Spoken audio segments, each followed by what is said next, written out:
She walks away and I am too stunned to follow her. At the end of the hallway, she turns and says, "Have a piece of cake for me, alright? The chocolate. It's delicious." She smiles a strange twisted smile and adds, "I love you, you know." And then she's gone. Why is that the only quote I could find in this book about chocolate cake? I swear there is a scene in this book where Triss learns what chocolate cake is, and I could not find it for the life of me. Makes me sad. Hello everybody, welcome back to another episode of Eating by the Book. Today's episode is inspired by the Divergent trilogy by Veronica Roth, and I will be making a chocolate cake. So in Divergent, there is a bunch of factions, one of which being Dauntless. And Dauntless has chocolate cake. So I want to make the Dauntless chocolate cake because apparently it's good.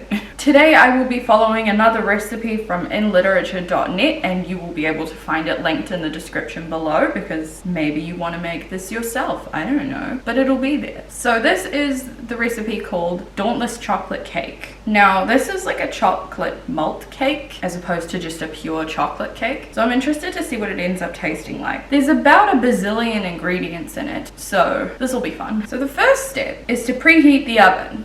150 degrees Celsius. Now the thing about cakes is they take forever to cook on a relatively low temperature. So we're gonna start working on this recipe. I'm sorry if you can hear the oven, but I kind of need it to preheat so I can bake the cake. Now this recipe recommends using a mixer. I'm not gonna do that because I wanna make my life hard. We're gonna go for the tried and true metal bowl and wooden spoon. So I wanna stir together 1 3/4 cups of plain flour, 3/4 of a cup of cocoa powder, which is so much cocoa powder. I feel like I normally work with that in like quantities of tablespoons. 2 teaspoons of baking powder, 2 1/4 cups of sugar, which feels very wrong, but okay. That's so much sugar. That is so much sugar. And 1 teaspoon of salt. It's, you know, that balances out the outrageous amount of sugar. So I'm gonna stir this together. There is such a sad amount of flour in this recipe and a stupid amount of cocoa and sugar.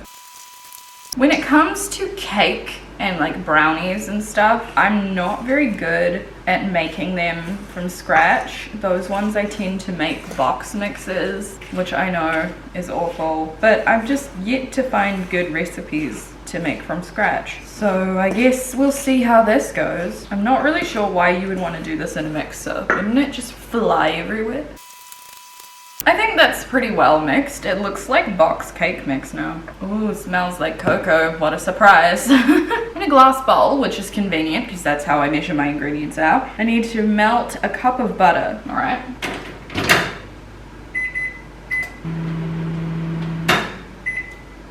So into this cup of melted butter, I'm going to stir what is supposed to be 4 tablespoons of malt. The recipe recommends using Ovaltine, but I couldn't find any. So I'm using New Zealand's favorite malt drink, Milo, which is a chocolate flavored malt powder. I'm going to take a wild assumption and say the chocolatiness of this is not going to negatively impact a chocolate cake. And I couldn't find any Ovaltine, so ooh.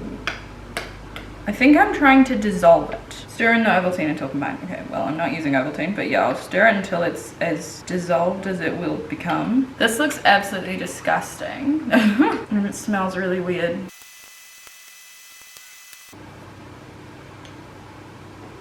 It is not dissolving, huh? Okay, the butter is like barely warm anymore, and this isn't combining any further, so we're just gonna call it good enough. Pour into the dry mixture.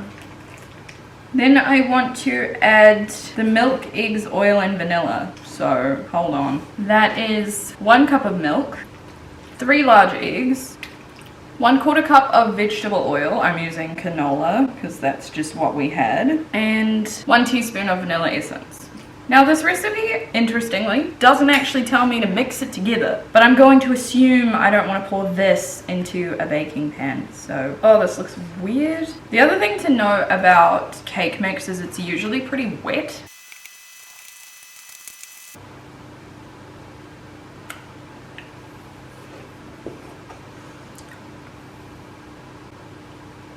mean, it tastes like cake mix. Ironically, it doesn't taste obnoxiously sweet with all of that sugar. You know what? I think it actually probably needed all that sugar to balance out the unsweetened cocoa, because otherwise it could have ended up really bitter.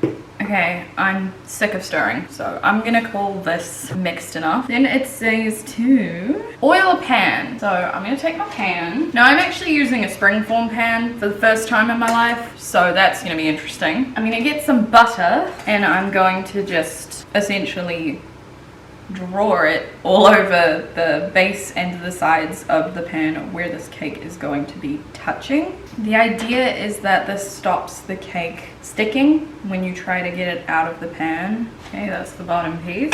You could probably do this with oil or one of those spray oils that I've used in the past, but I wanted to try this method, see if it's any better. Don't know why it would be, it's essentially the same thing. Now I very much hope this doesn't stick because it's a springform pan, so it'll just explode and then the cake will be destroyed. Now we just hope it doesn't leak out the bottom, right? Like how do you know this is gonna work? Pour in the cake batter and bake for 1.5 hours. What time is it? Oh, heavy cake batter.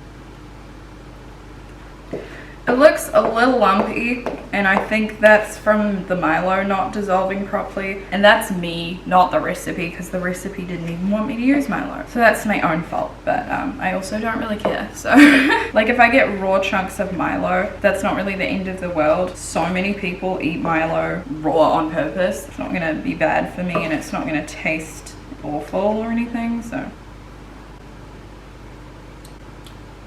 yeah, the mix is pretty good. Okay, so this is going into the oven for 1.5 hours. Oh, it didn't leak. Springform pans are weird. Okay. There we go. That is such a long time. Because of the consistency, you need to bake it on a low heat for longer time. Wow, okay. You don't say. All right, well, I guess I'll clean up and I will come back to you in 1.5 hours when this is done. Apparently you can tell it's done when a skewer pressed into the center of the cake comes out clean. I'll see you when that is the case. Welcome back, everybody. The cake is here. It's been cooling for a little bit. It is still very much warm, but I want to see if I can get it out of the springform pan now. Well, the sides came off.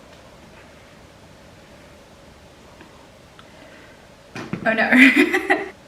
Oh, okay. So that's the cake. It's a little flat. I probably cooked it in a pan that was just a little bit too big for it. I'm gonna leave it to cool on this wire rack on top of a chopping board, and we're gonna make the icing. So this recipe calls for chocolate cream cheese icing. I've never made cream cheese icing before. So I'm gonna want a bowl and a mixer. I will actually use my mixer for this, unlike before when I was too stubborn. So the first thing I want to do is beat together 8 ounces of cream cheese and 1/4 cup of softened butter. Get out. Okay, that was quick. And here I thought that wouldn't work. Then I want to add 3 tablespoons of milk. The most outrageous number of cups of icing sugar I've ever seen in my life. 4 cups. 4 cups. 4 cups. Okay. 2 teaspoons of vanilla essence, 1/2 cup of cocoa powder, and 1/2 teaspoon of cinnamon, ground cinnamon. So now I want to mix this together until completely smooth, no lumps. This is going to be an absolute disaster because there is so much powder in this bowl. Oh god. It very much just smells like cinnamon, which is interesting because there is really not that much cinnamon in it.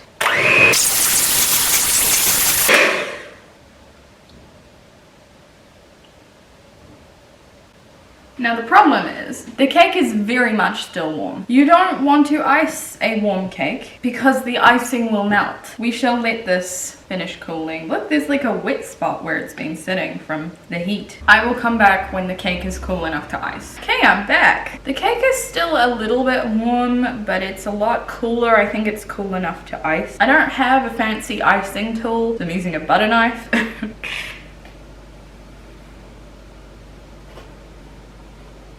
Now the recipe says to cover the cake, so I think they're recommending icing the sides of it too. In my family, typically we don't, but I have a stupid amount of icing right now, so I'm sure we can make it work. I also can't see what I'm doing on that side. When in doubt, you always claim that you're trying to make things look rustic. Then it doesn't matter if you've missed spots. Okay, I'm gonna have to rotate it because I can't see what I'm doing.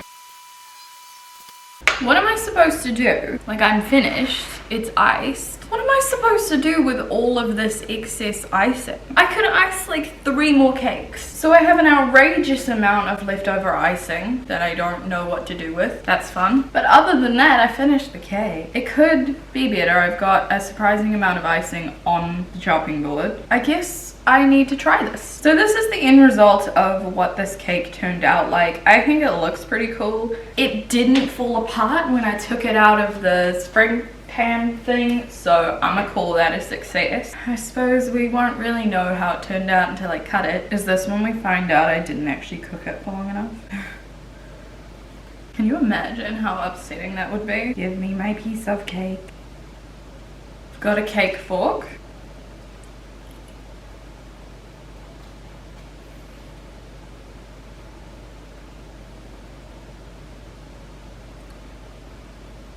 Interesting. I'm gonna try a bit with the icing. I'm not a big icing person. Most of the time when I eat cake, I leave the icing behind.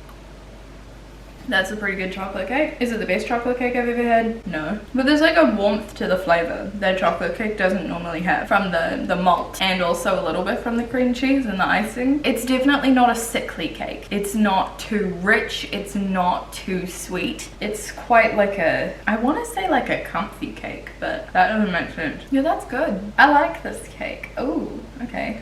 We never have cake when it's not someone's birthday, because there are so many people in my family that it's always someone's birthday. I can imagine this flavor being the Dauntless chocolate cake. I think in literature did a good job kind of picturing what their version of a chocolate cake would taste like, because this feels right. I recommend giving this a go. I'm sure the malt flavor would be a bit stronger if you actually used Ovaltine like the recipe recommends. I don't really have anything else to say about it. I can see why 4 likes the cake so much. So that's it for today's episode. I'd say it was a success. I'd say this recipe is a good recipe to follow if you want to make a chocolate cake that's a little bit more interesting than just a basic chocolate cake. If there are any other bookish recipes you want me to try, or any food you've come across in books that you want me to try and find a recipe for, let me know in the comments below. I love doing these episodes. They're one of my favorite kinds of videos to film, and they go up every month. So there's more where this came from, and there's a bunch more you can check out that I've already done if you want to see those. Leave a like if you enjoyed this video, subscribe if you want to see more from me. I post every week, and I hope to see you guys next time in a new video. Bye. Does this mean I'm dauntless now? Is that what it means?